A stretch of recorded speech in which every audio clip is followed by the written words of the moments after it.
CQ, CQ, CQ. Anybody out there? Hey, how y'all doing today? So, my name is Bob Kennedy. I have Bobcat Outdoors. We're going to be doing some trapping, a little deer hunting. Just wanted to introduce myself a little bit. Straight up country boy. Love the country way of life.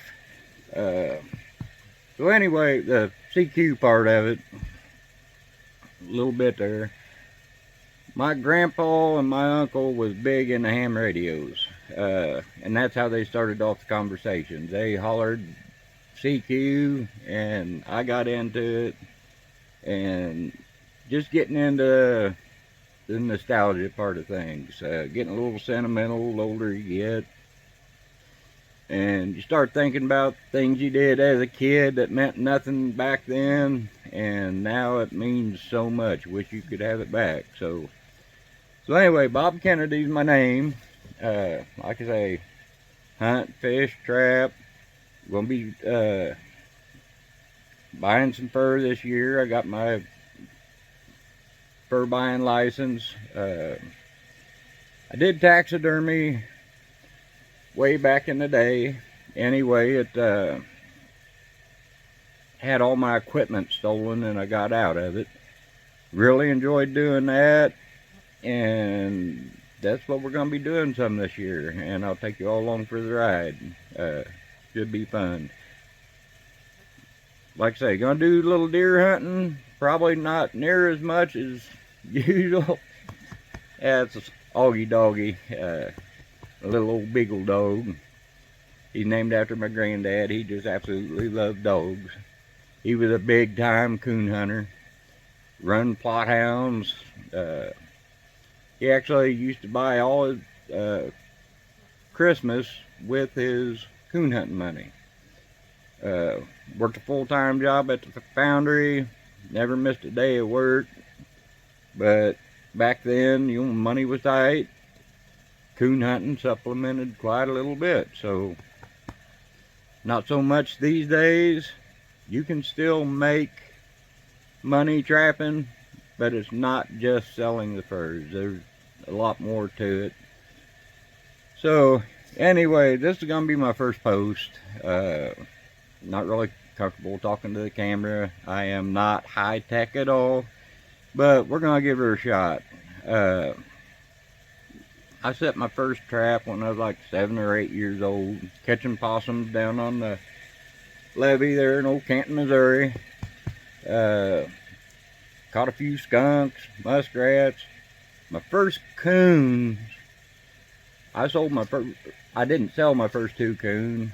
My grandpa took me to a fur buyer. He run a little shop, sold some traps.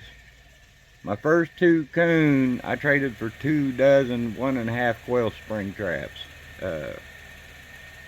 Wish we could do that nowadays. I spent a lot of freaking money on traps this year. More than I probably should have, but it is very addictive. And I just want to take have you all ride along with me if you want to. My filter doesn't always kick in. A lot of times it goes in a bypass and I'll say some things I probably shouldn't. Look out, dogs. Anyway, this is going to be the start of it. Alright guys, we're going to finish this video up. I got sidetracked and it's been a couple days, so we'll just tag on to the first one. So, why is my name the Bobcat? Well, it's not because I'm stealthy, not because I'm dangerous. When I started working at Die Makers, oh crap, I've been here 17 years, and that was another 12, so over 25 years ago, my first day on the job, well, it wasn't first day, it was like 2 or 3 days into it, didn't know a single person there. Anyway, this little old collar gal comes up, and super nice gal. We end up becoming friends. But she asked me, she goes, so your name's Bob? I said, yes ma'am. She said, your name is now the Bobcat. I said, well, that's kind of a cool name. Because I'm stealthy? She goes, no, it's because you don't have no tail. And she just laughed her ass off. Well, of course, that name stuck. Cool name regardless, but could have been better circumstances. So, anyway, I was talking about my grandpa giving me my first traps. I think it was the second or third year I was trapping. Anyway, there was this chain link fence going around Ayers Oil Company's oil tanks. And I found a little trail going underneath of it. And I set my trap right underneath the trail, or right underneath in front of the fence by the trail. And the first 2 or 3 days in a row, my trap was either flipped over upside down or upside down and tripped. So I go home, I ask my grandpa, I said, man, what am I doing wrong? He goes, well, stop and think about it. What are you going to do? I don't know. He said, well, try setting your trap like normal, but turn it upside down. Yeah, that ain't going to work, but hell, we'll give her a shot. So that's what I did. So I set the trap, intentionally set it upside down, and the next day I caught my very first fox. And I was proud as hell over that thing. Man, looking back, I wish I had the hide tanned and kept it, but oh no, I had to sell it. So anyway, wasn't allowed to have a gun. This is actually in city limits. So I had a hatchet with me. And I got him out underneath that fence, and I whacked him in the head. He gave a little move, and I whacked him again and whacked him again. I ended up dragging him home. Of course, walked the whole way. Went through the living room into the kitchen, blood dribbling everywhere. Probably anybody else would have got their ass beat. Grandpa was tickled to death to see that fox. He knew that fox was there. He actually seen it carrying cats going across the highway, so he knew that fox was there, but he never told me about it. He was just hoping I would catch it, and I eventually did. It took a little bit, but I will remember that till the day I die. That just goes to show you, think outside the box. If you got something going on, whether trapping, hunting, if it's a problem that you can't figure it out, try something stupid. Flip a trap upside down. You never know what happens. Worst case, I wouldn't have caught him, but I wasn't catching him anyway, so there you go. Skinned that fox. My grandpa was helping me, and we ripped it right down the side, and I was brokenhearted. Still ended up getting $22 out of that fox. That was, I can't even remember what year it was. It was quite a ways back, but that story will stick with me. So, I told you I'm a country boy, and I truly believe that trappers and hunters and country folk in general are the best troubleshooters around, bar none.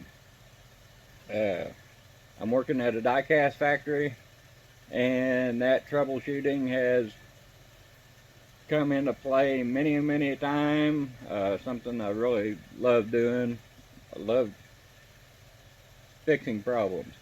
Fixing problems on a machine is fun. Fixing problems with people, not so much. I am a supervisor at this factory, and yeah, working on machines I enjoy.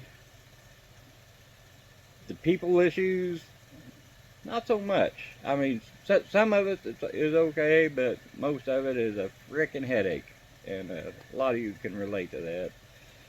So, don't ever tell country people that, hey, that can't be done. So I went and bought I lived in a double wide trailer for 17 years. Paid $2,000 for it.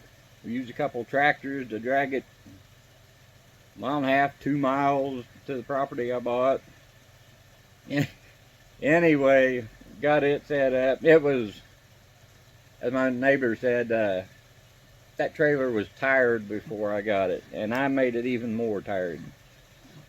And I don't think somebody could have probably rebuilt it, but I ended up taking the tractor, pushing it over. I bought one of them sheds that convert to a house.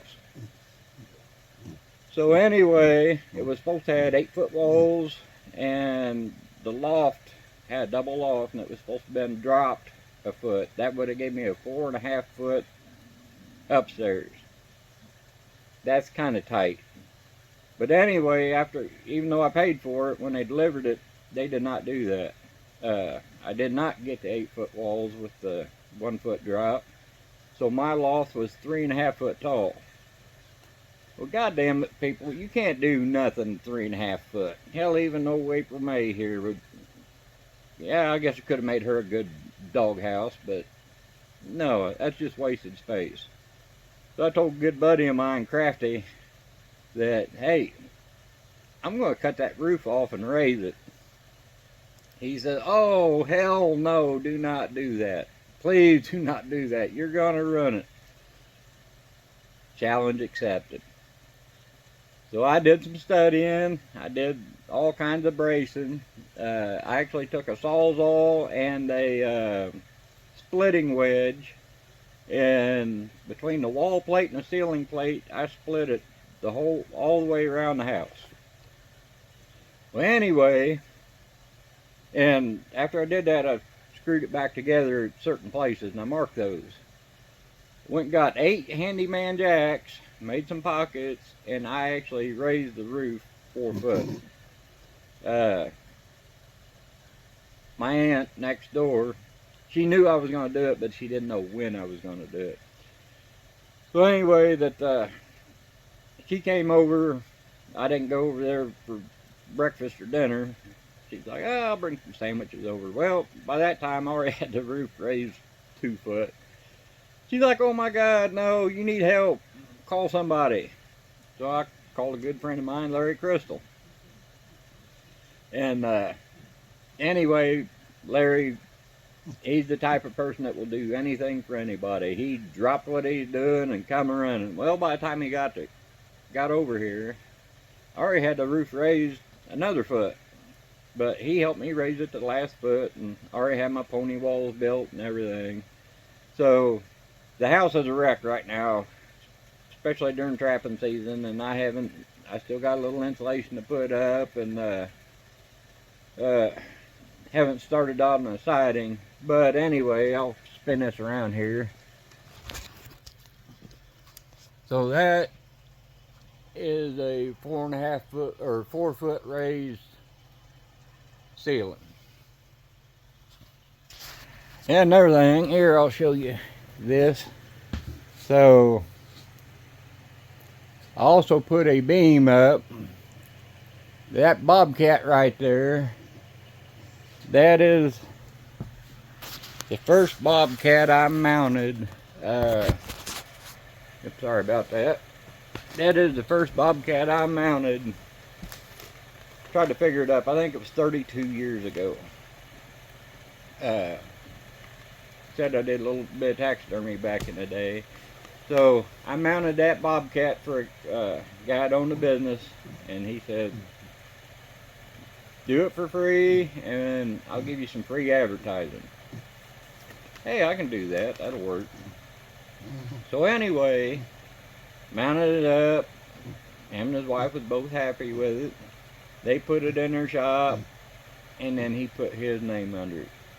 There was never no mention of Bob Kennedy or Bob's Taxidermy in it or anything. So that one kind of bit me a little bit. Well, he ended up passing away, and I'm not going to get too far into it because I don't want to hurt no feelings. But anyway, Crafty hollers at me and says, hey, he said, they're having an auction at this place. There's a bobcat for sale in there. Well, crap. The only bobcat I knew he had in there was the one I mounted. And I don't know why I wanted it back, but I did. So I got screwed over on the first go around with it. And then I ended up paying I think $425 at the auction to get it back. But now it's back home. That's where it's going to stay. I'm going to mount another. I'm going to mount several of them this year. But anyway, I'm going to mount another one to put next to it because there will be a world of difference. But hell, I was just a kid back then. So anyway, get back to raising the roof. Yeah, when you tell a country boy that, hey, that can't be done, you can't do it, that's crazy. Challenge accepted, get her done. That's what I did. I do have a lot of, I'm on the other groups on Facebook, Sheds to Home and that kind of stuff, and several people are wanting me to do a video on that, so I'll probably tag that on here too. Now, I don't know if they're going to like seeing the dead critters hanging on the wall and the furs and such stuff, but oh well. I mean, that's who I am, that's what I'm about. If they don't like it, they don't have to watch it. So getting into trapping, I see a lot of kids watching YouTube videos, and hey, that is a very, very good resource, but you don't have to believe everything everybody tells you. Not picking on any brands here, but just for example, the No BS or the MBs, very good trap, but they're very expensive also. A lot of people can't afford that. So you can catch critters on the Bridgers, the Dukes. May have to do a little modifying. If you can't, get somebody to help you. There's nothing wrong with going the cheaper route. Be ethical about your trapping, same as hunting. I always shot Remingtons. Got them. My granddad's old Marlin 30-30, and that thing had killed a ton of deer. Got an old Remington 30-06. Not a high-end gun, not a low-end gun. I got Savage. They all killed deer. Yeah, there's people that got to have their Tikas and their Burris, and use what you can afford. Don't break the bank. It's not, you don't have to impress anybody. Hey, we're out there to have fun, put critters in the freezer, put fur on the wall. Yeah, some of the, if you can afford the better traps, by all means. Baits and lures. You can sink a ton of money into baits and lures. I got into it, and holy crap, yeah, you can break the bank really quick. Don't go beyond your means. This year I did.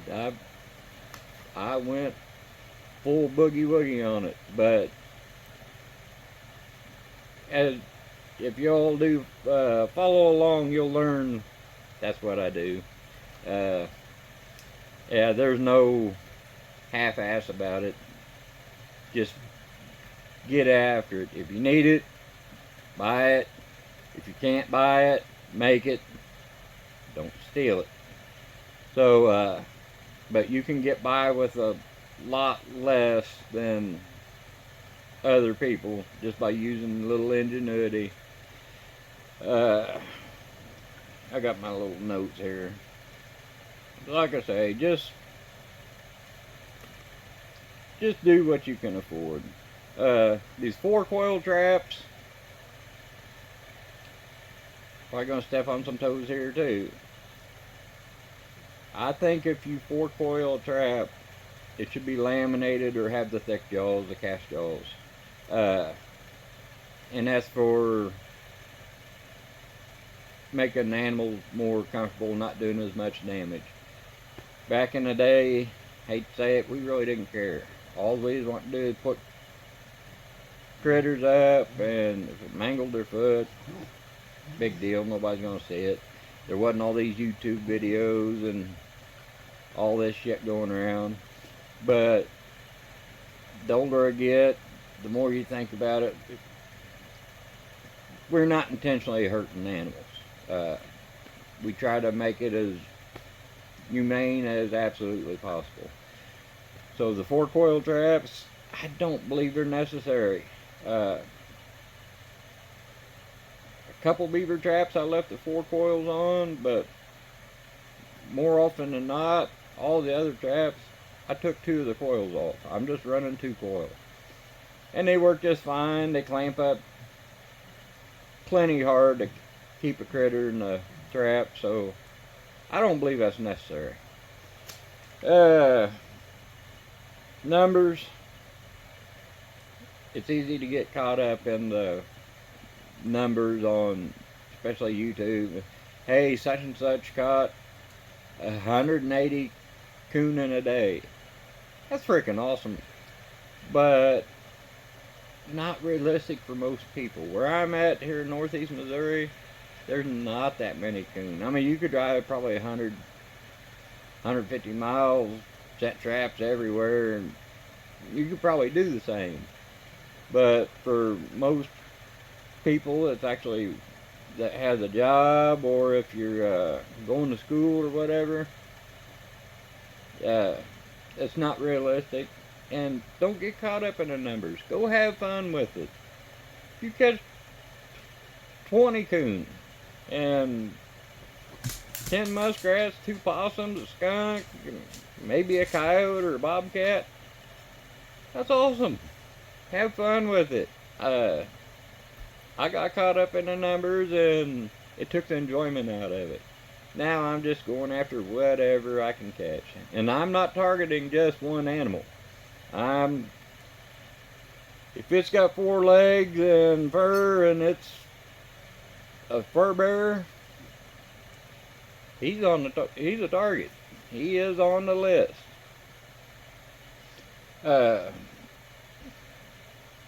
So these YouTube videos, it is a very good resource. There's some very good people out there putting very good content out there.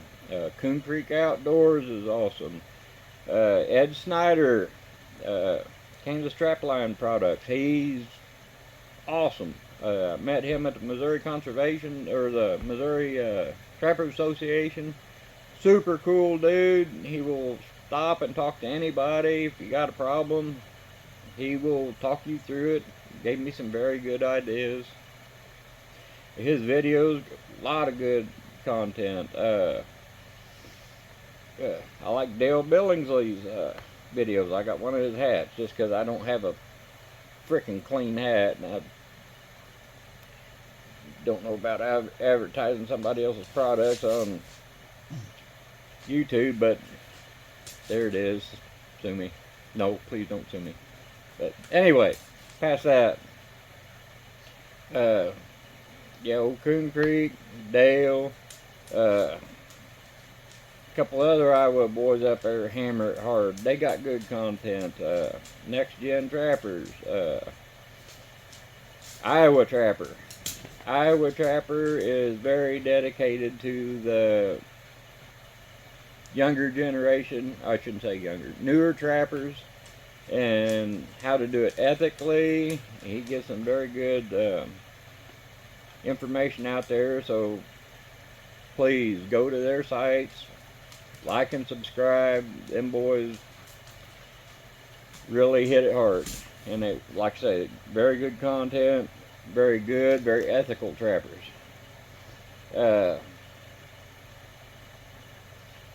So don't be afraid to try something just totally off the wall. If you think it might work, hell, give her a shot.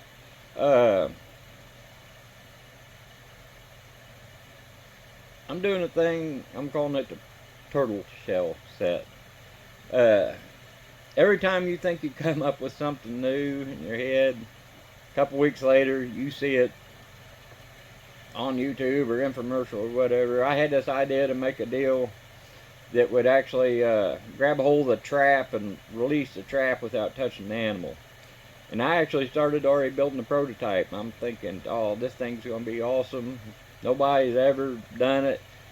A couple weeks later, I see a video on how to use it. Yep, somebody already had that idea. But if you have an idea, go for it. So it's turtle shell set. So where I deer hunt at, also coyote hunt up there. Used to gun hunt coyote quite a bit, call them in. And there was several times I would see coyotes running around with a painted turtle shell.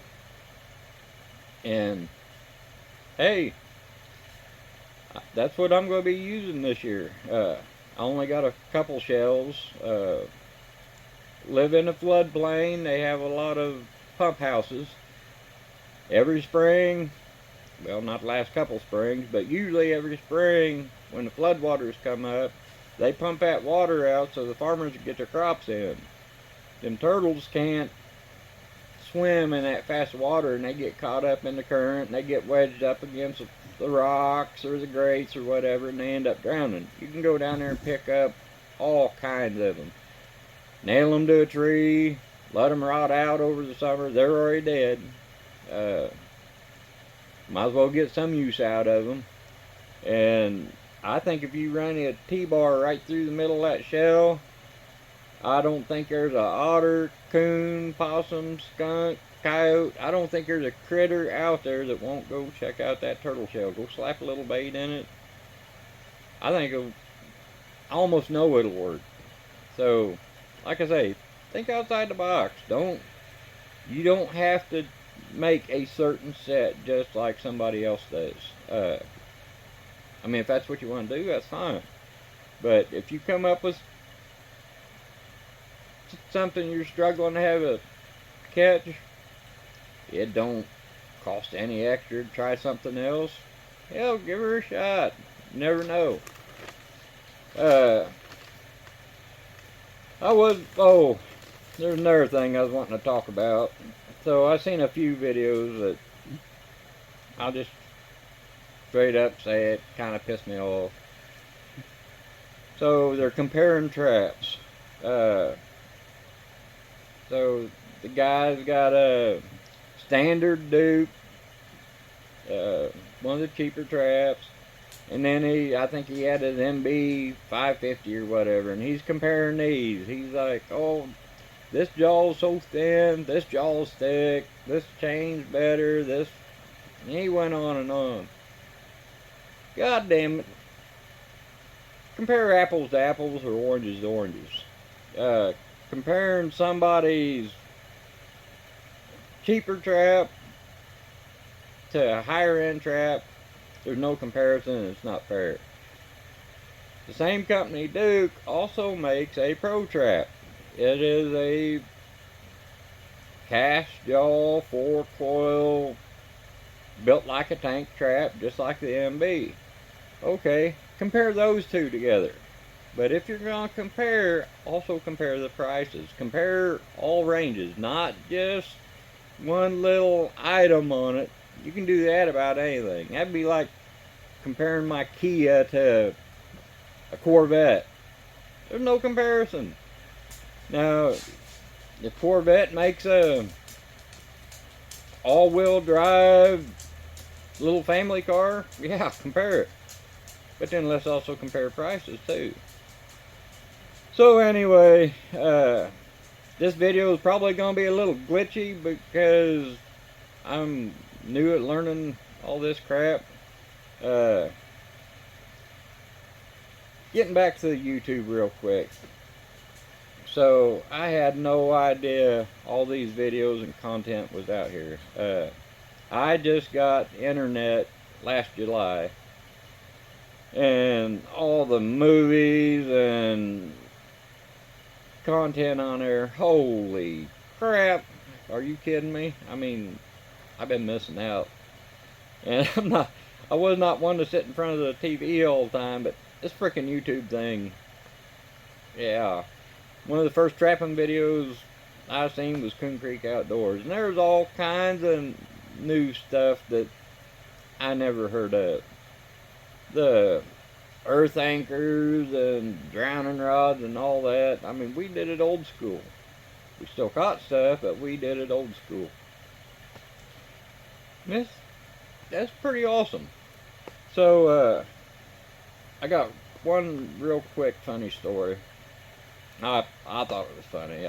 Yeah, I'm sure there was a couple park rangers that didn't, but so anyway, my grandpa used to catch coyotes with a #2 long springs. He'd take 2 of them, wire them to a tree, and he would take goose shit and rub it on a tree. When he was coon hunting, his coon hounds was always rolling goose shit. So he said, hell, if the dog will do it, coyote will too. They're still canine. So he caught coyotes like that. And I'm going to make a couple of them sets this year, just how old Grandpappy did it. Kind of makes my eyes sweat when I think about that. But anyway, so I need to get some goose shit. So I go to a state park and get there early in the morning before the too many fishermen get out there, because when there's a bunch of fishermen, there's park rangers checking them. So anyway, got me a little plastic shovel, and I'm scraping up some goose shit off the boat ramp and their docks. And sure enough, here comes a pair of park rangers. So they walk up to me and they're like, hey, how's it going? No, it's going good. Are you fishing? No. What are you doing? Well, I'm scraping up some goose shit. Oh, okay. Why? And I don't know what possessed me to think of it, but anyway, I told him, I said, well, I've been plugged up something horrible the last few days, pretty constipated. I said, the old home remedy, you take some of that goose shit around your finger, slap her up in there, and I said, it opens up the gates. You should have seen them boys' faces. One of them started dry heaving and yakking a little bit. The other one, he was laughing. But I'm not a poker player. I do not have a poker face. I kept a straight face, turned around and started walking away with my mason jar full of goose shit and my shovel. I got about halfway up the ramp. I had to turn around and tell them, the boys, no, I'm using this for trapping.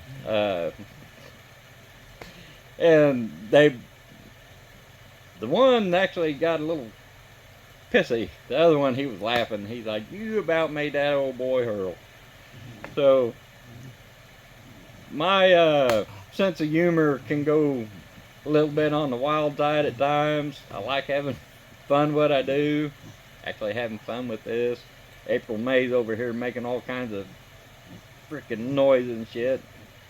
Tried to hump my leg a while ago on camera. Yeah, that's probably not appropriate. But anyway, so Bobcats Outdoors. That's with an S. I started to post it. I looked it up online just to make sure there wasn't somebody else that had Bobcat Outdoors, and there is. So mine is Bobcats Outdoors. So, all right, boys. Deer season starts this Saturday. I may do some video on it. I don't know if I'll get any more trap prep done, loading up the truck, stuff like that. A lot of that stuff you all don't want to see. But when trapping season gets here, I definitely will be posting some videos on that. I'll be doing some hide tanning. I'll break it down where hopefully show you easier ways to do it.